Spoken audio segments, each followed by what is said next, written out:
1월 31일 투자 뉴스입니다. 포스코케미칼이 올해부터 2032년까지 삼성 SDI에 10년간 40조 원 규모의 양극재를 공급합니다. 시장 조사업체 가트너는 올해 TSMC가 연간 330억 달러, 우리 돈 약 40조 5,405억 원을 투입해 반도체 시설 투자에 나설 것이라고 분석했습니다. 국내 게임업체가 판매하는 확률형 아이템의 비율 공개를 의무화하는 내용의 게임산업진흥법 개정안이 국회 문화체육관광위원회 법안심사소위원회를 통과했습니다. 세계보건기구는 코로나에 대해 국제적 공중보건 비상사태를 유지한다고 밝혔습니다. 한국거래소는 내달 1일 테마형 및 채권형 액티브 상장지수 펀드 3종목을 신규 상장한다고 밝혔습니다. 인공지능 기반 디지털 교과서 단계적 도입을 추진 중인 교육부가 하반기부터 선도 모델 학교 운영에 나섭니다. 밤사이 나온 투자 뉴스 정리해보겠습니다. 개장 전 뉴스 보고 전략 정비해볼게요. 세 분 수고해주시겠습니다.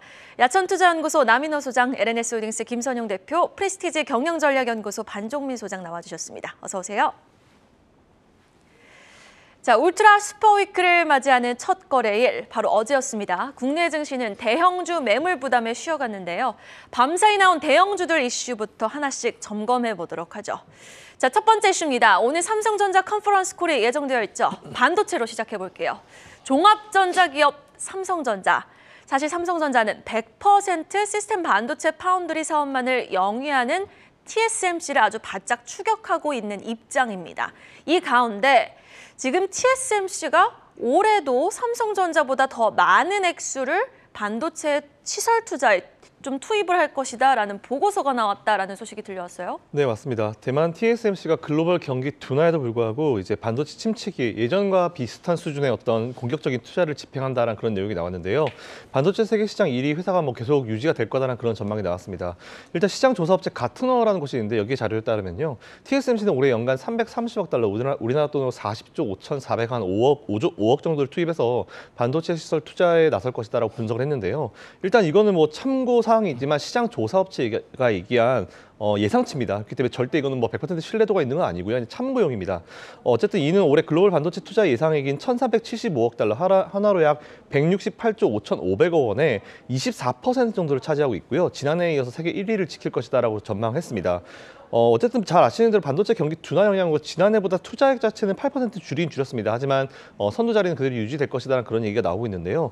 다만 삼성전자 시설 투자는 다소 위축될 것이다라고 전망을 했습니다. 전년 대비해서 19% 감소한 260억 달러 정도로 예상을 했는데 사실 근데 시설 투자액을 두 기업을 너무 갖다 대놓고 비교하기는 좀 무리가 분명히 있습니다. 왜냐하면 TSMC 같은 경우는 사실상 시장의 영향이 상대적으로 적은 시스템 반도체 파운드리만 100% 영위하는 기업인데 이게 무슨 얘기냐면은 사실 얘네들은 그냥 누군가가 설계 주면 그거만 딱 찍어가지고 숫자, 그러니까 이거 설계도 주면서 우리 이거만큼 해서 몇십만 개 찍어달라 하면 딱 그거만 찍어서 보내는 기업이기 때문에 재고를 한 것 자체가 별로 없습니다. 그렇기 때문에 재고에 대한 부담이 전혀 없는 게 이쪽 파운드리 업체라고 보시면 될 것 같은데, 이에 반해서 삼성전자 같은 경우는 디램 위주이기 때문에 디램은 재고가 쌓일 수밖에 없는 그런 구조예요. 그래서 두 개의 기업을 똑같이 비교한다는 건 말이 안 되는 현실이고요. 그리고 비용에 대한 부분을 봤을 때 잘 아시는데 TSMC 같은 경우는 ASLM의 EUV 노광 장비 같은 경우도 삼성전자의 2배 이상을 보유하고 있습니다. 사실 이 기계 하나도 지금 수십억, 수백억짜리 기계고, 기계 하나 만들어질 때마다 저한테 제발 주세요라고 할 정도로 정말 수요가 완벽하게 갖춰져 있는 이런 장비인데, 이거에 대해서 어쨌든 삼성전자가 따라가려고 하면 장비도 많아야 되는데 이미 장비가 TSMC가 2배 이상 많기 때문에 단기간에 따라가는 건 기술적으로도 어렵다, 이제 물리적으로 좀 어려운 그런 상황이다 보시면 될 것 같고요. 삼성전자와 TSMC를 완전히 똑같이 비교하는 게 무리다라고 판단한 두 번째 이유는, 삼성전자 아시겠지만 여기는 반도체만 하는 기업 아닙니다. 반도체도 보시면 파운드리하고 디램도 하고 냉장고 팔죠, 컴퓨터 팔죠, 휴대폰도 팔고 거기에 디램 까지 하는데, 사실 디램만 놓고 봤을 때 삼성전자는 거의 30년 이상을 세계 1위라고 하고 있는 기업이기 때문에 두 기업을 똑같이 보면서 매번 왜 삼성전자 파운드리 못 따라가나 이렇게 하기에 무리가 분명히 있습니다. TSMC는 파운드리 30년 한 기업이고요. 삼성전자는 이제 10년대가 넘어가기 때문에 이 부분도 꼭 참고하셔가지고 비교를 해도 이제 이런 걸 잘 판단하셔가지고 비교했으면 좋겠습니다. 그리고 오늘 삼성전자 컨퍼런스 콜이 예정이 되어 있는데, 제일 중요한 거는 디램에 대해서 기술적 감산이 이루어질 것이냐 안 할 것이냐 그건 것 같은데, 제가 제가 만약 삼성전자 경영진이라면 D램을 기술적 감산 안 합니다. 뭐 지금 보시면 아시겠지만 전기차도 마찬가지고 이제 반도체도 마찬가지고 일종의 치킨 게임이 이루어지고 있기 때문에 지금은 어쨌든 시장 점유율 좀 지금은 힘들지만 나중에 추후에 시장 점유율을 가지고 올 수 있는 그런 전략을 짤 수 있는데 굳이 무리해서 감산을 할까라는 그런 생각을 가지고 있고요. 어쨌든 이 부분 참고하셔가지고 투자를 이어가 보시면 좋을 것 같습니다. 네, 알겠습니다. 일단은 삼성은 종합 반도체 기업이라는 부분 다시 한번 강조를 해주셨는데 TSMC는 더 많은 금액을 투자하고 삼성전자의 시설 투자는 다소 위축될 것이다라고 같은 어는 전망을 했습니다. 그러나 아직 삼성은 공식적으로 올해 투자 기조를 밝히지는 않았거든요. 오늘 컨퍼런스 콜에서 과연 어떤 이야기가 나올지 지금 귀추가 주목되는 가운데 체크 포인트 좀 정리해 주시죠, 반종민 소장님. 네, 일단 삼성전자는 이번 시점은 그렇게 크게 의미는 없을 것 같다라고 좀 예측이 되고요. 워낙 안 좋다는 얘기가 계속 거의 한 3개월 이상 나왔기 때문에 제가 봤을 때는 그렇게 큰 의미는 없을 것이다 보고 있습니다. 그렇지만은 그 컨퍼런스 콜에서 이제 감산 관련에 대한 입장을 좀 밝히지 않을까 보고 있는데 이게 아마 인위적 감산이냐 아니면 자연적 감산이냐에 따라 굉장히 좀 굉장히 포커스가 많이 맞춰질 수 있지 않을까 봅니다. 사실은 이 삼성전자가 그 시설 점검 라인 배치, 재배치나 이제 공정 전환을 통해서 지난해 말부터 일부 자연적으로 감산을 했습니다. 그러니까 지금 포커싱이 되는 거는 인위적인 감산, 그러니까 나 감산하겠어요라는 본격적인 발표가 나냐 안 나냐가 중요한 거지. 사실상 삼성도 자연적으로 뭐 앞으로 이제 어떻게 뭐 추가적인 신규 배치나 이런 부분들을 통해서 자연적인 감산이 진행을 한 부분들이 있기 때문에 어떻게 보면은 그 부분에 대해서는 큰 걱정은 안 하셔도 될 것 같은데 사실 인위적 감산은 가능성은 제가 봤을 때는 굉장히 좀 낮을 것으로 예측이 됩니다. 이 인위적 감산을 하게 되면은 투자 관련해서 앞으로 좀 보수적으로 접근할 수 있기 때문에 인위적 감산은 좀 제가 보기에 좀 시기상조이지 않을까 보고 있고요. 사실 이전에도 지난 19일에 그 메모리 반도체에 따른 감산설에 따라 삼성전자도 인위적 감산은 없다고 밝혔습니다. 그리고 과거에 지금 현재 그 삼성전자도 반도체 치킨 게임을 가능성을 재현할 수 있기 때문에 인위적 감산은 그렇게 하진 않을 것이다 라는 말씀을 드리겠고요. 오히려 그 반도체 업황이 좋지 않음에도 불구하고 다른 기업에 비해 삼성전자는 큰 위기라고 생각하지 않을 수 있다는 점을 좀 조심스럽게 예측을 해봅니다. 과거에 2000년 초반 때 그 삼성전자 그 컴퓨터인 매직 스테이션이 있습니다. 그 매직 스테이션 본체에 들어가는 하드디스크가 있는데 그때 당시 때 160기가가 거의 상용화가 많이 됐었거든요. 그렇지만은 그 당시 때 타 기업들의 경우에는 250기가가 상용화되면서 벌써 진행이 되고 있었습니다. 그렇다면은 뭐 삼성전자가 기술이 뒤떨어져서 그랬냐? 그것도 아닙니다. 160기가를 통해서 2년 이상 그 계속 양산을 계획을 하면서 끌어갔던 이력이 있기 때문에 지금 제가 봤을 때는 뭐 인위적 감산에 따른 이슈는 그렇게 크지는 않을 것이다. 계속 이 반도체 관련된 부분들을 끌고 가면서 재고 정리를 좀 어느 정도 할 것이다 좀 보고 있습니다.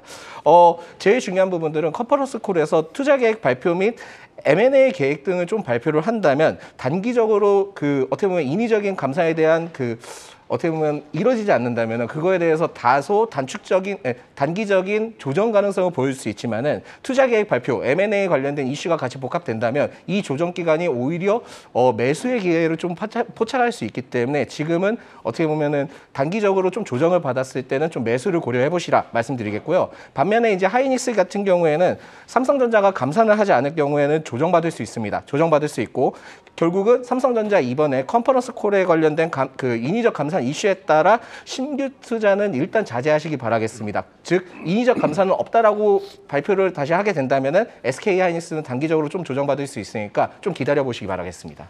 일단은 삼성전자에서 인위적인 감산은 없다라는 언급이 나올 경우 조정이 나올 수 있는데 그 조정을 나올 경우에 지금 삼성전자에서 신규 투자 이슈가 나올 경우 그 조정을 신규 매수 관점으로 이용해보고 SK 하이닉스 같은 경우는 좀 추가 조정을 좀 염두에 두자라고 보수적인 관점을 제시해 주신 거네요. 네, 그렇습니다. 네, 알겠습니다. 자, 반도체 이슈 짚어봤고요. 이어지는 이슈입니다. 드디어 양극재 플러스 음극재 둘 다 만들어낼 수 있는 기업 가치를 인정받았습니다. 포스코케미칼의 역대급 공급 계약 체결 소식 확인해 보시죠. 오늘 시장에 가장 뜨거운 감자가 되지 않을까 싶은데요. 아주 잭팟이 터졌습니다. 지금 포스코케미칼, 삼성 SDI와 무려 40조 원 규모의 양극재 공급 계약을 체결했다고요. 네, 맞습니다. 앵커님 말씀하신 대로 이게 저도 사실 생각 못 해봤는데 이게 인정받은 거네요. 이제 양극재를 한꺼번에 만드는 포스코 케미칼이 인정받은 셈인데 포스코 케미칼이 삼성 SDI에 죄송합니다. 전기차 배터리용 양극재를 40조 원어치 공급한다는 그런 소식이 나왔습니다. 그간 보면 사실 완성차 기업 그리고 배터리 기업 간의 어떤 사업 파트너십은 많았습니다. 근데 배터리 기업과 소재 기업 간의 이제 수조 원대 대형 공시가 사실은 거의 없었는데요. 이제 그게 시작되는 느낌이라고 보시면 될 것 같습니다.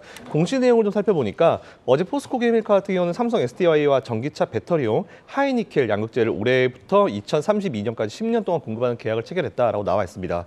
이번 계약은 40조 원 규모고 포스코 케미칼 창사 이래 사실 최대 규모겠죠. 그리고 최장기간 수주 실적이고 뭐 잘 아신 대로 양극재 같은 경우는 배터리 원가의 한 40%가 됩니다. 그래서 그 이상을 차지하고 있는데 용량과 출력을 결정하는 핵심 소재라고 보시면 될 것 같고요. 니켈 그리고 리튬 그리고 코발트, 망간, 알루미늄 등을 원료로 하면서 원료 조성에 따라서 사실은 전기차 배터리의 특성과 성능이 굉장히 많이 결정된다라고 좀 체크해 보시면 좋을 것 같습니다.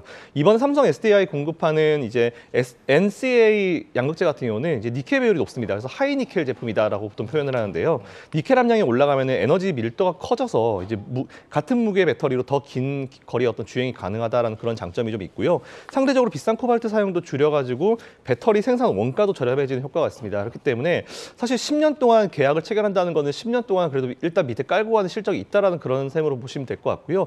이게 첫 번째 지금 뭔가 이제 좋은 대량 수주가 나왔기 때문에 앞으로 이런 비슷한 어떤 협업들이 좀 굉장히 좀 많이 나오지 않을까라고 생각하고 있습니다. 네, 사실 그동안 포스코 케미칼은 NCM 하이니켈 양극재와 NCMA 양극재를 주로 생산하면서 LG 엔솔에 공급하고 있었는데 이번 삼성 SDI와의 공급 계약을 통해서 NCA 제품까지 생산할 수 있는 업체로 급부상한 건데요. 자, 오늘 포스코 케미칼 전고점 부근까지 트라이할 수 있을지 여부에 지금 관심이 쏠려 있는 가운데 지금 다음 종목으로 한번 이야기 넘어가 보도록 하겠습니다. 사실 포스코 케미칼 궁금했거든요.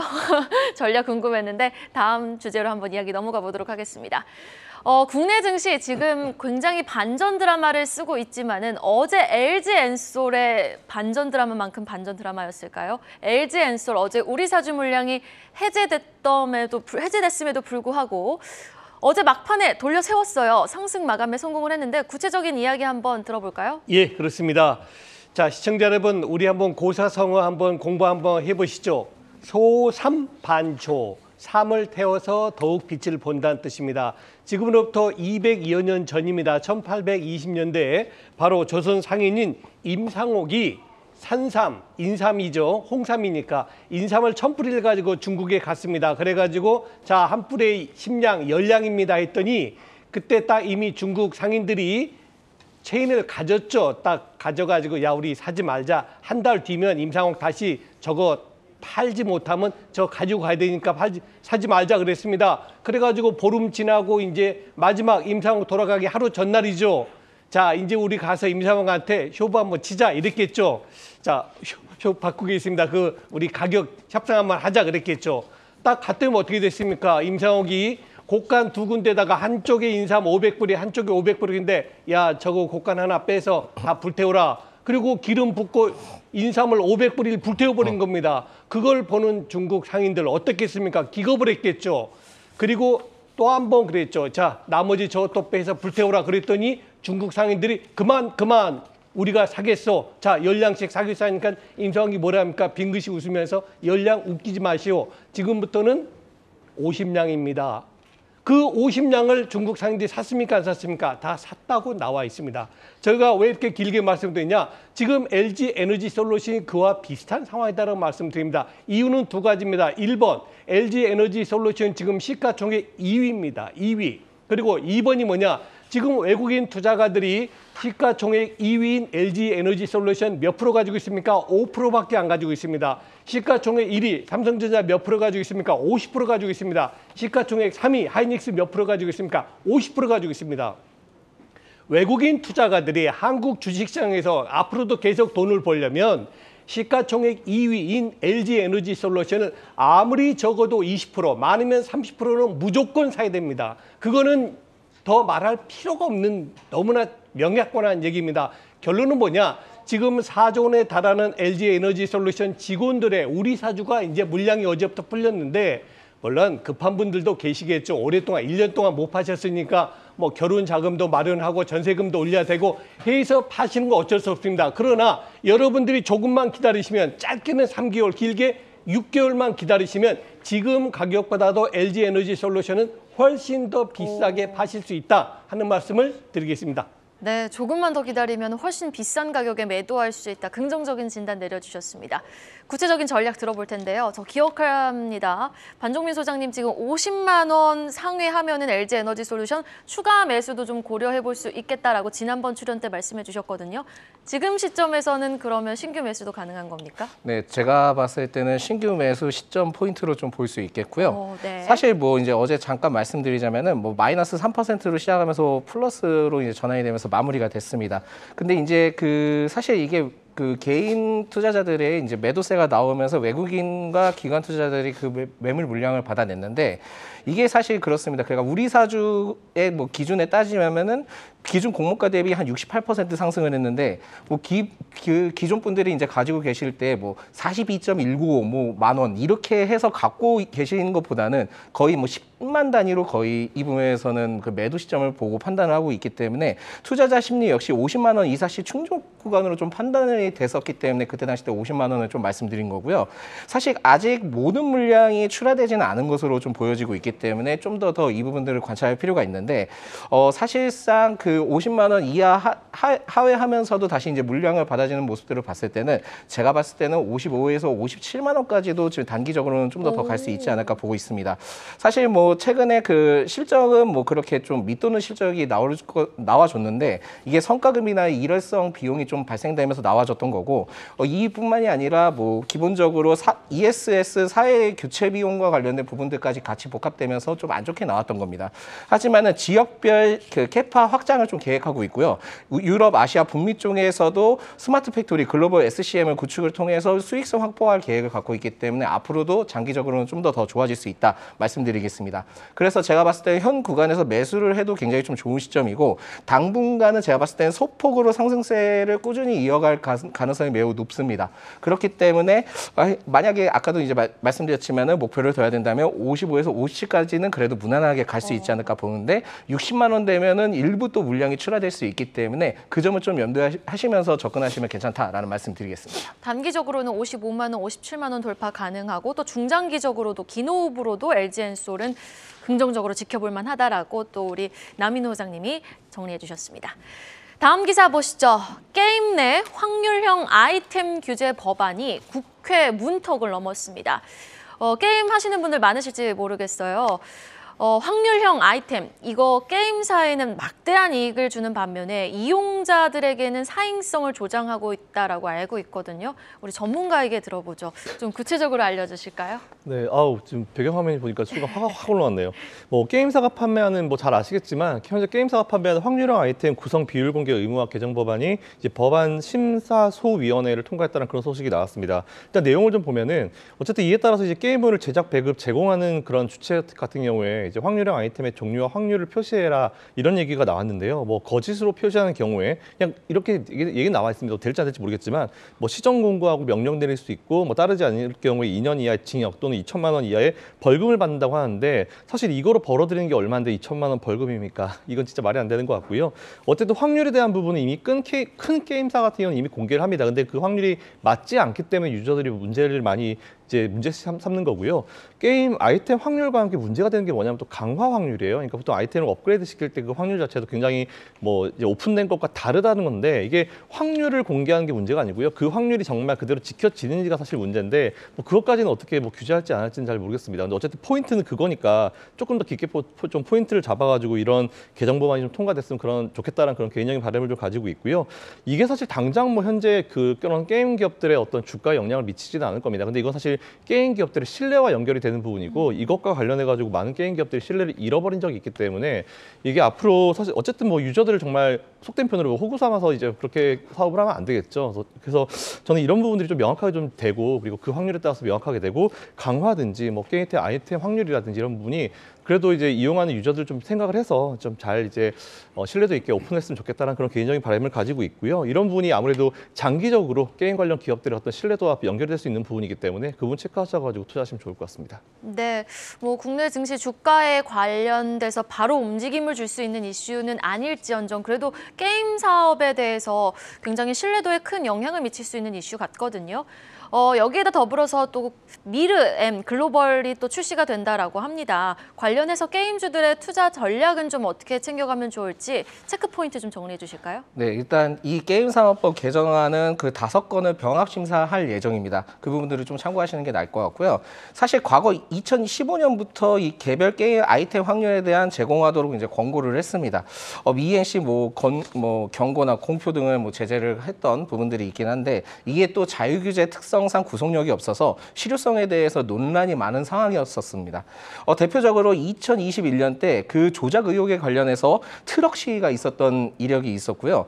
그 이외에도 2021년 한국게임마켓에서 그 자유규제에 참여하는 게임사는 대표적으로 NC, 넥슨, 그리고 겜마블 등 7개사에 불과했었던 이력이 있습니다. 이외에도 작년 7월 자유규제 모니터링 결과에 따르면은 자유규제 준수율이 국내 게임사는 90% 이상, 그러니까 잘 지키고 있었다 보면 될 것 같고요. 이와 다르게 해외 게임과 관련된 부분들은 60% 이하 수준을 좀 보이면서 좀 좋지 않았던 부분들이 있었는데 이게 결국은 중국 게임에 관련된 부분들로 인한 것으로 좀 판단이 되고 어떻게 보면 이 부분에 대해서 좀 더 그 정책적으로나 정착을 잘 시키기 위해서 아마도 이번에는 좀 법제화가 잘 이루어질 것으로 좀 판단이 됩니다. 이렇게 된다 한다면 게임 이용자의 오랜 수건에 관련된 부분들이기 때문에 어떻게 보면 재정 시 단기간에 게임 섹터는 굉장히 좀 좋아질 수 있다라는 말씀드리겠고요. 이것뿐만이 아니라 사실상 디지털 자산 기본법이 굉장히 중요합니다. 결국은 향후 발전 가능성은 P2E 관련된 부분들 사업이 결합된 사업이 굉장히 좀 주목을 해야 되기 때문에 이번 달 논의 역시 1월 달에 논의가 좀 불발이 됐습니다. 2월 달 국회를 통해서 논의가 될 예정이기 때문에 이 점을 좀 참고하시면서 접근하시면 되겠고 이러한 상황들을 봤을 때는 게임주에 대한 테마는 계속 있을 수 있다라는 말씀드리겠습니다. 그 중에는 제가 봤을 때는 넷마블을 좀 눈여겨볼 필요가 있겠고요. 중국 판호 발급한 이후로부터는 우상향 추세를 계속 좀 유지를 해주고 있습니다. 사실 이게 올해 1분기에 모두의 마블 메타월드를 좀 출시할 예정인데 이게 뉴욕, 파리, 서울 그리고 방콕 등의 주요 도시에서 부산 NFT 거래가 동반되는 게임이다 이제 보시면 될 것 같습니다. 블록체인을 포함한 그 디센트럴 랜드가 이제 결합된 구조로 봤을 때는 NFT와 관련된 결합이 된 게임이다 말씀드릴 수 있겠고요. 이와 또 이제 메타버스 관련된 사업을 좀 진행을 하고 있는데 넷마블의 자회사 그러니까 넷마블 FNC의 또 자회사인 메타버스 엔터테인먼트가 있는데 이게 또 카카오 엔터와 협업을 해서 최근에 어떻게 보면은 메타버스 걸그룹을 냈습니다. 이게 또 메이브라는 걸그룹을 냈는데 음원 사이트가 현재 음원에 공개가 됐고요. 음악 방송에서도 출연한 것을 봤는데 생각보다 좀 제가 봤을 때는 그 이슈가 되더라고요. 이슈가 네. 굉장히 되는데 제가 봤을 때는 메타버스 엔터테인먼트가 그냥 이슈 몰이를 하기 위해서 그것만 해도 성공을 했다라고 추측을 화면에 하고 나오고 있고. 있는 걸그룹인가요? 네, 그렇습니다. 좀 약간 저는 좀 제가 봤을 때는 좀 어색한 부분들이 있긴 하지만 좀 이런 느낌, 그러니까 사이버 가수 아담 같은 느낌이 살짝 있기는 한데 그렇다 하더라도 어쨌든 기술이 굉장히 좀 좋아졌다 그렇게 보실 수 있겠고요. 결국은 메타버스 사업을 영위를 하고 있는 게 지금 넷마블이다. 상황들을 봤을 때는 앞으로 메타버스나 NFT에 대한 사업들을 주목을 해볼 필요가 있다는 말씀을 드리기 때문에 지금 현재 매수에도 굉장히 좀 좋은 구간이다라는 말씀 드리겠습니다. 네, 알겠습니다. 넷마블 게임주 안에서는 좀 긍정적으로 또 토픽 종목으로 제시해 주셨습니다. 자, 이어서요. 시장에 대한 전망 이야기로 기사 내용 한번 확인해 보도록 하겠습니다. 어제였습니다. 지금 코스피가 장중 2,450선으로 출렁였는데 시총 상위주 안에서 그동안 워낙 좀 강하지 않았습니까? 시총 상위주 안에서 톱3 종목이 1%대 하락세를 보이면서 출렁이는 모습을 보였습니다. 1월 랠리를 뒤로 하고 2월에는 좀 숨고르기 양상을 보일까요? 시장 어떻게 전망하세요? 네, 그럴 수 있다고 보여집니다. 여러분 생각해 보십시오. 1월 3일이죠. 종합주가지수가 2200포인트에서 시작해서 어제 고점, 장중 고점 2497, 2500이라고 봐도 되겠죠. 거의 한 달 만에 300포인트가 올랐습니다. 그런데 이번 주가 어떤 주입니까? 내일 미국의 FOMC를 시작해서 영국, 영란은행, 그다음에 유럽, 중앙은행, 다 금리 통화 정책 있습니다. 또 미국의 ISM 제조업 지수 있고요. 또 우리나라 1월달 수출 발표 있습니다. 또 뭐 있습니까? 오늘 삼성전자, 내일 하이닉스, 모레는 애플, 그리고 아마존.